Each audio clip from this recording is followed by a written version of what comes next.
Hey everyone, you're listening to Ankur Warikoo on Voice with Warikoo. On this podcast, I talk to you about entrepreneurship, how to grow in life, manage personal finances, handle failures, and a lot more things that just come to my mind. The episode begins. I don't think there is any day that goes by without me getting an email or a message saying, hey, I don't know what I am passionate about. I don't know what my goal or my purpose in life is. I don't know where my passion is. Can you help me find it? And that has provoked this podcast episode because I can understand this question. I can understand this question because for the longest time while I was growing up, I was asking the same question. How can I find my passion? And I'm so lucky that I thought I had found my passion very early on in life. From a very young age, I was very clear of what I wanted to do in life. I wanted to become a space scientist. I wanted to go to the US to study. I wanted to join NASA in the space program and hopefully at some point of time land on Mars. And if everything works out, become the first man on Mars to do so. So as much as I knew that this question about passion existed, I frankly never had to ask it. I just heard it from all my school and college friends. And I used to be like, hey, well, too bad you don't have yours because I found mine. Ha ha ha. And then as life turns out for almost every one of us, it mocked me, it punched me right in my face, it showed me the middle finger, and it was like, oh, you think that you found your passion, but you have no idea, my friend. And let me tell you that life is a lot bigger than what you thought it would be. So in this episode, I want to break down this entire journey of finding your passion. And the way I want to do that is by stating three things that are only obvious to me now once I've turned 41. And I hope through this discourse of sorts, it makes it clear to you much earlier in your life. Number one, you don't find your passion, you grow your passion. Your passion is not some hidden treasure that's lying in some random corner that you haven't yet chanced upon. Your passion is not something that is hidden behind some deep layers that you have to unfold and uncover, and then you will just, oh my God, my passion, there you are. None of that is going to happen. You grow your passion. There is something fundamental in what you like doing, in the way you are, in how that comes together. And if you keep working on that, if you keep honing your attitude, your aptitude towards that thing, you may just find your passion, but that's not finding it. That's actually nurturing it. That's growing it. And that's a big lesson that I have learned because for the longest time, as I said, I knew what my passion was, and that was because it just chanced upon me. I found my passion in space, in astronomy, in science, in physics. But today, I'm a wiser person, so I know that everything that I am passionate about my life today or will be in the future is only going to happen because I have stayed with it, that I have spent time on it, that I have lived with it, and it turned out to become something much bigger than what I imagined it to be. The best example of that is my teaching and my content creation. It wasn't something that I knew from day one was my passion. I always used to like public speaking. I've been a public speaker for the longest time that I know. But I never saw of it as a passion. I never saw of it as a profession. I never saw of it as a career. I frankly never thought that I would be making money out of just creating content and storytelling. And what's happened is it started with a very innocent affair. It started with me liking what I do, being good at it, and just doing it because I enjoyed it. And because that happened and I stayed with it, I don't know how many of you know, but my first blog post was way back in 2005. It still exists, by the way. If you go to ankurwarikoo.com/blog, you will find all my blog posts right from the first day that I started it, which was when I was a student at ISB in 2005. And those blog posts are ridiculous. They're embarrassing. But they're there as a reminder of how far I've come along. My first video was in, I think, 2015 or 2016. My first podcast was as early as last year. All of those things have happened as late as 2005 and as early as this last year. But I've lived with it for the last 16 years. And so today, what you find me doing, and you may appreciate and love and support me for it, it's just something that I've grown into. And you know why that happened? Because of the second point I'm going to make. The big mistake that people make when they're trying to quote unquote find their passion is to quit their current state of affairs and go about working on their passion.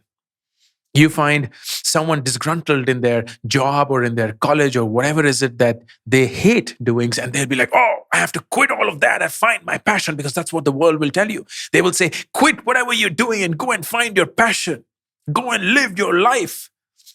And you will begin to do that without recognizing and realizing that the practicality of life does not work that way. The minute you quit your job, the minute you quit whatever is your stability in life, whether it's financial, whether it's emotional, whether it's psychological, whether it's even societal, the fact that you're going to college and your parents stabilize you because of that, you don't have to fight with them every day to justify why you dropped out of college. What you're getting is very, very necessary and critical. Stability. And that stability provides for something that very few people value. And that is unnecessary pressure that get built on your passion. If you quit your job and say no to your income stream, what you're doing is you're putting the pressure of earning money from day one on your passion. Let's say you are a corporate employee and you hate your job. You find yourself miserable in it, and you're only in it because it gives you the salary that you've gotten addicted to at the end of the year or at the end of the month. And now you want to leave all of that and follow your passion, and your passion is singing. You love singing. You've always been a singer. You're trained, in fact, in it. And you want to now start a band and create your own album and go and do covers and then finally get onto public performances and just make money through being a playback singer or whatever it is that you fancy. And you decide to quit your job. And when you quit your job, what happens is on day one, the pressure of making money is now on your singing. And you have no way out. You have no way out, my friend. So what's going to happen is, yeah, you may have some savings and you will last for 3 months, 6 months, 9 months, 12 months. But the reality of life is that you will screw up. You will make mistakes. You will learn along the way the hard way. And what you want to have is the scope or the margin for error. You want to recover from the mistakes that you make. But if there is nothing that can help you recover, you suddenly are out of a job and you have to start earning money through your passion. And if there is one calamity that strikes, maybe one COVID that happens in the world or one disastrous performance at your end, and now you feel stuck, that's it. It feels like game over. And what happens then? You start to sell your soul.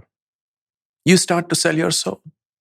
You start to work with shitty people on short-term projects, on things that you know you shouldn't be doing from a long-term perspective, and yet you would do it because it just gets you happy money that you need. Don't quit your current life to follow your passion. Instead, do the third thing that I'm going to share with you. And I'm a living example of that, and that's why I share it with absolute confidence. While in your day job, while in whatever current state of affairs you are in your life, the only focus you have is time. You want to make time for yourself. You want to make sure that you have as much time as you can, your nights, your weekends, your holidays, whatever is it that you can call out for yourself. And you devote that towards your passion. You do everything possible to hone that passion, to grow that passion, to network your passion and make it happen for you. And it's going to take time, my friend. It's not going to happen overnight. It's going to be months, if not years, or years, if not months, before your passion even begins to see a single dollar come into your pocket. But it will come. It will come.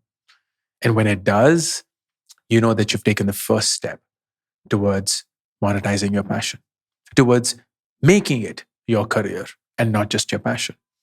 And what you then have to work towards is that your passion income has to replace your regular income. Whatever is it that you're earning today that pays for your bills, you have to get your passion project to start generating a higher amount than what your regular income is. The day that happens, you go ahead and quit whatever is it that you're in. But until then, stay true to your passion. Stay true to that journey of finding your passion. This is the way to do it. And the reason why this works and works for so many people is because they are patient with it. And the reason why it doesn't work for so many more is because they believe that passion is something that needs to be discovered, that needs to be found, as against something that needs to be nurtured. Cheers to you nurturing your passion. All the best. Thank you for listening to this episode of Voice with Warikoo. To be notified of upcoming episodes, be sure to subscribe and follow the show on this app right now. Also, don't forget to rate and review the show because that just feels nice. Thank you.